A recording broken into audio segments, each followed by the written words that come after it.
You like and sound and money. Why can and sound just and money? No problem. Saya butuh duit 1 triliun. Tanya turun pelan seperti hujan abu, tak menghardik, hanya membuat arah jadi ragu. Ia terdengar ramah, dibungkus nada setuju, lalu menutup langkah sebelum pikir sempat melaju. Di Arat Nasun, ada satu pertanyaan yang terdengar lugu, ringan, bahkan sopan. Saking sopannya, ia jarang dicurigai. Betul atau tidak? Pertanyaan ini tidak menggerutu. Ia berbisik, ia menunggu di ujung kalimat. Seperti senyum kecil yang terlalu lama dipertahankan. Namun justru dari situlah ia bekerja. Di Arat Nasun, di ruang ajaran yang karpetnya selalu disapu sebelum pikiran masuk, kalimat ini diperdagangkan dengan rapi. Para pelantur yang menamai diri mereka pengajar kebaikan. Mereka tidak menjual jawaban, mereka menjual rasa aman dari keraguan. Yang paling setia memelihara kalimat ini adalah Macaulay Ina. Lidahnya tenang, nada suaranya seperti air yang tidak sedang mendidih. Namun maksudnya selalu gemetar, bukan karena ragu, melainkan karena terlalu yakin. Dalam setiap lanturannya, betul atau tidak diletakkan di ujung kalimat. Seperti paku kecil yang nyaris tak terlihat, tidak mencolok, namun cukup untuk menahan pikiran agar tidak melangkah kemana-mana. Plato, jika berdiri di sudut ruangan itu, mungkin akan tersenyum tipis. Ia mengenali ini sebagai bayangan yang meniru dialog, tapi menolak kebenaran. Bukan tanya yang mencari bentuk, melainkan pantulan yang ingin disepakati bersama. Dan disitulah pertanyaan ini mulai terasa ganjil. Jika ia memang pertanyaan, mengapa terasa seperti kesimpulan? Jika ia mengundang berpikir, mengapa pikiran justru berhenti? Maka muncul satu kecurigaan di Arat Nasun, benarkah betul atau tidak, masih sebuah pertanyaan, atau ia telah lama berubah menjadi alat yang tidak ingin dijawab.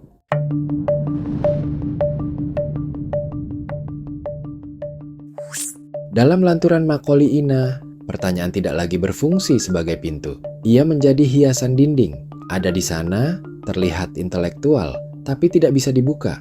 Betul atau tidak, diucapkan dengan nada setengah rendah, nyaris ramah. Namun justru di situ, tipu dayanya bekerja.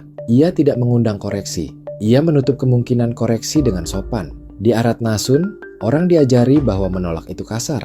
Berbeda pendapat terasa seperti cacat moral. Maka ketika betul atau tidak dilemparkan, yang bergerak pertama bukanlah pikiran, melainkan rasa bersalah. Inilah trik lama yang dipoles ulang. Sebuah kalimat yang tampak memberi pilihan, padahal telah menyiapkan jawabannya. Mengangguk terasa wajar, diam terasa mencurigakan. Menolak terasa seperti tindakan tidak beradab. Sigmund Freud, jika ikut duduk di antara pengikut Macaulay Ina, akan membaca adegan ini sebagai superego yang bekerja lembut, bukan dengan larangan, melainkan dengan rasa malu. Ide ingin bertanya, tapi sudah lebih dulu diperingatkan untuk tetap sopan. Di titik ini, pertanyaan tidak lagi menjadi alat berpikir. Ia berubah menjadi aksesoris moral. Digunakan untuk menunjukkan bahwa pembicara itu bijak dan pendengar itu patuh. Dan di sanalah letak absurditasnya. Semakin sering betul atau tidak diucapkan, semakin jarang pikiran benar-benar diajak belajar. Pertanyaan masih terdengar, namun ruang berpikirnya sudah lama ditutup rapat, bahkan sebelum kalimat itu selesai diucapkan.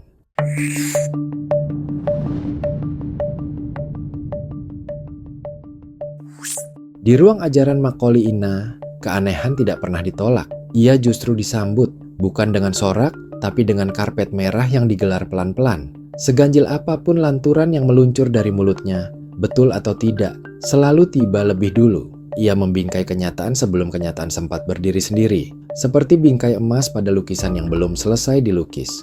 Di sini, pertanyaan itu berubah menjadi pertanyaan yang mengarahkan lalu menyamar sebagai kebijaksanaan. Ia tampak rendah hati, seolah masih membuka ruang.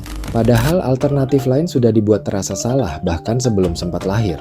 Realitas dipersempit, bukan dengan larangan, melainkan dengan kenyamanan. Hanya ada satu pintu yang terlihat masuk akal, dan pintu itu sudah dibuka dari dalam. Jean-Paul Sartre akan heran melihat ini. Baginya, kebebasan pengikutnya tidak dirampas secara kasar, melainkan dibujuk untuk duduk manis. Pilihan tetap ada, tapi rasa bersalah membuatnya tak pernah benar-benar dipilih. Di hadapan Macaulay Ina, pengikut merasa berpikir, padahal yang mereka lakukan hanyalah berjalan di jalur yang sudah disiapkan. Mereka tidak dipaksa, mereka diajak. Dan disitulah absurditas Arat Nasun bekerja dengan elegan. Pertanyaan dipakai bukan untuk menantang kenyataan, melainkan untuk mengurungnya dalam satu versi yang terasa paling sopan. Keanehan pun lolos pengawasan, bukan karena ia masuk akal, melainkan karena ia datang sambil tersenyum dan bertanya, betul atau tidak?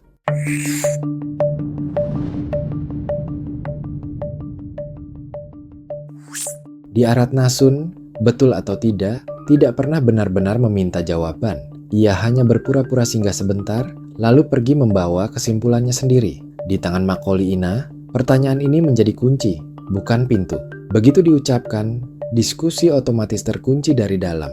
Yang tersisa hanyalah anggukan atau keheningan yang dianggap setuju.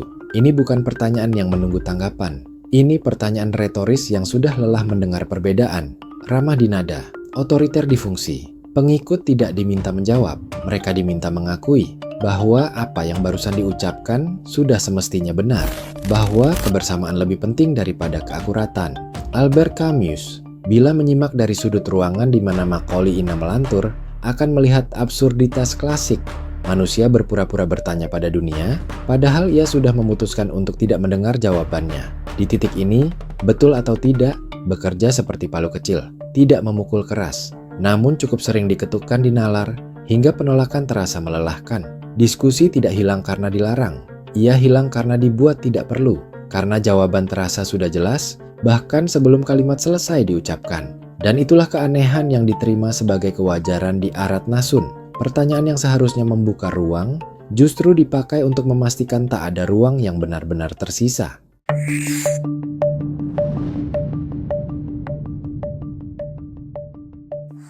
Di Aratnasun, betul atau tidak, bukan alat untuk menyangkal kekeliruan. Ia justru alat untuk mengunci kebenaran versi tunggal. Pertanyaan ini terdengar mengajak berpikir. Nada suaranya tegas bersahabat, seolah berkata, aku masih memberimu kesempatan. Padahal kesempatan itu sudah habis sebelum kalimat dimulai. Ini adalah pertanyaan yang sopan, namun tidak demokratis. Ia menyapa, tapi tidak mendengar. Ia memberi jeda, tapi tidak memberi ruang. Dalam lanturan Macaulay Ina, diskusi tidak pernah benar-benar dibuka. Ia hanya disimulasikan. Seperti jendela palsu di dinding ruang ajaran, terlihat terang, tapi tidak bisa dibuka. Michel Foucault akan membaca gestur ini sebagai mekanisme kuasa yang paling rapi. Tidak ada paksaan, tidak ada hukuman, hanya pengaturan wacana, mana yang layak diucapkan dan mana yang terasa canggung untuk ditanyakan. Pengikut tidak merasa dibungkam, mereka merasa diajak sepakat, dan justru disitulah kepatuhan tumbuh subur. Betul atau tidak meminta debat, ia meminta pengakuan bahwa pembicara memimpin arah dan pendengar cukup mengikuti alurnya. Di Aratnasun, ini dianggap etika. Berbeda pendapat disebut tidak dewasa, menyela disebut tidak beradab. Maka diskusi pun berakhir dengan rapi, bukan karena telah selesai, melainkan karena tidak pernah benar-benar dimulai.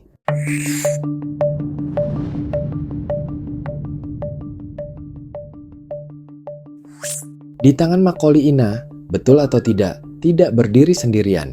Ia disusun, dirangkai, diletakkan di ujung serangkaian pernyataan kecil yang semuanya sulit dibantah. Inilah teknik lama yang menyamar sebagai kebijaksanaan. Pengikut diajak mengangguk pada hal-hal remeh terlebih dahulu, yang aman, yang sopan, yang terdengar masuk akal. Satu anggukan, lalu anggukan berikutnya, hingga tubuh terbiasa berkata, betul, sebelum pikiran sempat bertanya, betul untuk apa? Momentum persetujuan diciptakan pelan-pelan, tidak terasa seperti dorongan. Lebih mirip aliran air yang menuntun kaki tanpa pernah memerintah. Friedrich Nietzsche akan menertawakan adegan ini. Ia mengenali moral kawanan yang bekerja tanpa cambuk. Kehendak individu dilembutkan, bukan dihancurkan. Dibuat jinak lewat kebiasaan mengiyakan. Di titik ini, betul atau tidak lagi sekadar pertanyaan. Ia menjadi sinyal bahwa sekaranglah waktunya menyatu dengan barisan. Bahwa mengatakan tidak akan terdengar ganjil, bahkan mencurigakan. Pengikut merasa memilih, padahal yang terjadi hanyalah mengikuti ritme yang sudah ditentukan.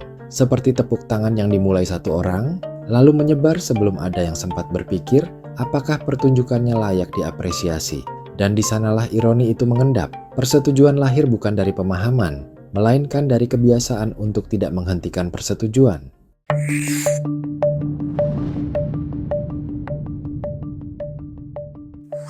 Dalam ajaran Macaulay Ina, betul atau tidak membawa ancaman. Ia tidak menjanjikan hukuman, justru karena itulah ia efektif. Tekanan bekerja tanpa suara. Tidak ada larangan untuk menolak. Tidak ada konsekuensi yang diumumkan. Namun semua orang tahu rasanya jika memilih berdiri sedikit berbeda. Takut terlihat aneh. Takut dianggap belum tercerahkan. Takut dicurigai masih menyimpan keraguan yang tidak sopan. Di Arat Nasun, ketakutan ini tidak pernah dinamai. Ia hanya dirasakan. Seperti angin malam yang membuat orang merapatkan jaket tanpa tahu dari mana asalnya. Hannah Arendt akan membaca situasi ini sebagai kepatuhan yang lahir dari kebiasaan, bukan ketaatan pada kebenaran, melainkan pada suasana. Keputusan moral digantikan oleh keinginan untuk tetap nyaman di dalam kelompok. Betul atau tidak menjadi alat kepatuhan halus. Ia tidak memerintah, ia mengingatkan bahwa sendirian itu melelahkan. Konsensus pun dibangun bukan dari pembuktian, melainkan dari kelelahan untuk terus berkata tidak. Penolakan terasa boros energi, persetujuan terasa lebih ekonomis, dan disitulah dunia ajaran ini menjadi rapi, bukan karena semua sepakat, melainkan karena hampir tidak ada yang sanggup terus menolak.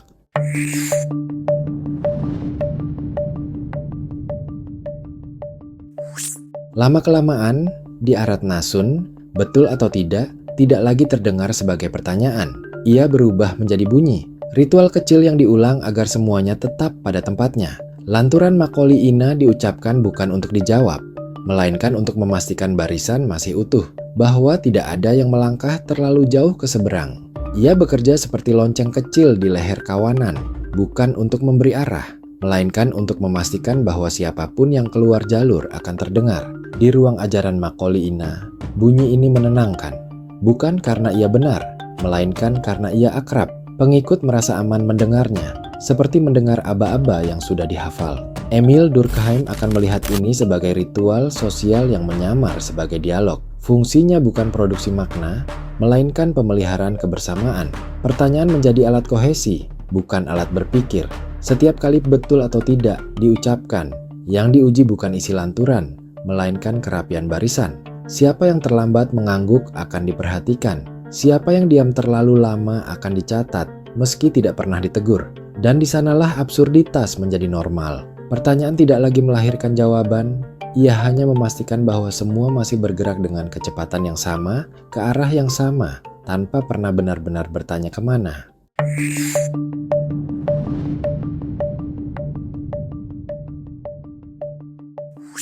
Pada akhirnya, di Arat Nasun, betul atau tidak mencapai bentuknya yang paling telanjang. Ia tak lagi berpura-pura menjadi ruang berpikir. Ia berdiri sebagai kesimpulan yang menyamar sebagai tanya. Pertanyaan ini tidak menunggu respons. Ia hanya menunggu pengakuan bahwa apapun yang baru saja diucapkan telah sah sebelum diuji. Di titik ini, pengikut tidak lagi merasa diarahkan. Mereka merasa sudah sampai. Padahal yang mereka capai hanyalah batas paling luar dari keberanian berpikir.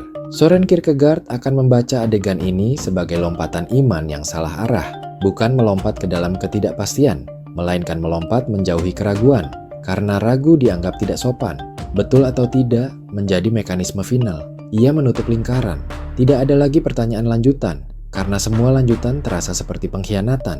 Di ruang ajaran Macaulay Ina, pikiran tidak larut secara dramatis. Ia pensiun, duduk rapi, tidak mengganggu. Dan di sanalah puncak ironi itu berdiri tenang. Sebuah pertanyaan disebut dewasa karena tidak memicu perdebatan, disebut bijak karena tidak menuntut pembuktian, dan disebut benar karena tidak memberi kesempatan pada yang lain untuk salah. Maka, betul atau tidak bukan lagi kalimat. Ia telah menjadi sistem kecil yang memastikan satu hal, bahwa berpikir cukup dilakukan sampai titik yang telah disepakati bersama.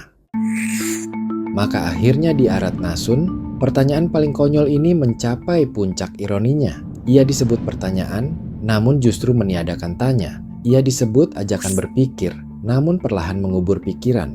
Betul atau tidak lagi berdiri sebagai alat pencari kebenaran. Ia telah menjelma menjadi penjaga ketertiban, menjaga agar arah tidak berubah, agar barisan tetap rapi, agar kegelisahan tidak sempat tumbuh. Yang berbahaya bukan karena kalimat ini salah, justru karena ia terasa benar, terlalu akrab untuk dicurigai, terlalu halus untuk dilawan. Di titik ini, Macaulay Ina tidak perlu memaksa siapapun. Pertanyaan itu sudah bekerja sendiri, mengatur irama anggukan, menentukan kapan berpikir harus berhenti. Ibnu Taimiyah, bila menyimak dari jarak yang tenang, akan menandai satu gejala penting, Bukan kebenaran yang diuji di sini, melainkan akal yang diminta tunduk pada bentuknya sendiri. Sebuah pernyataan dijaga dari kritik, bukan karena kuat, melainkan karena telah dibungkus sebagai kepantasan.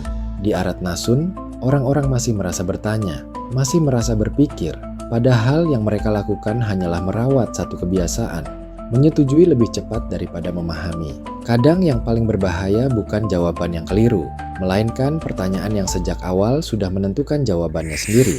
Dan kini, sebelum narasi kolot ini berakhir, tinggal satu pertanyaan yang tersisa. Ketika sebuah kalimat selalu diakhiri dengan betul atau tidak, siapa sebenarnya yang masih diberi hak untuk berkata tidak? Di ujung tutur yang katanya bijaksana, tanya ditinggal sebagai tata bahasa. Ia tak diminta nyata, cukup terdengar ada, agar patut tampak mulia, dan nalar bisa dibuang sebagai noda. Diberi sama saya, betul nggak? Oh, bukan betul-betul. Hati-hati. Betul-betul tenang goblok sendiri. Kenapa disebut goblok?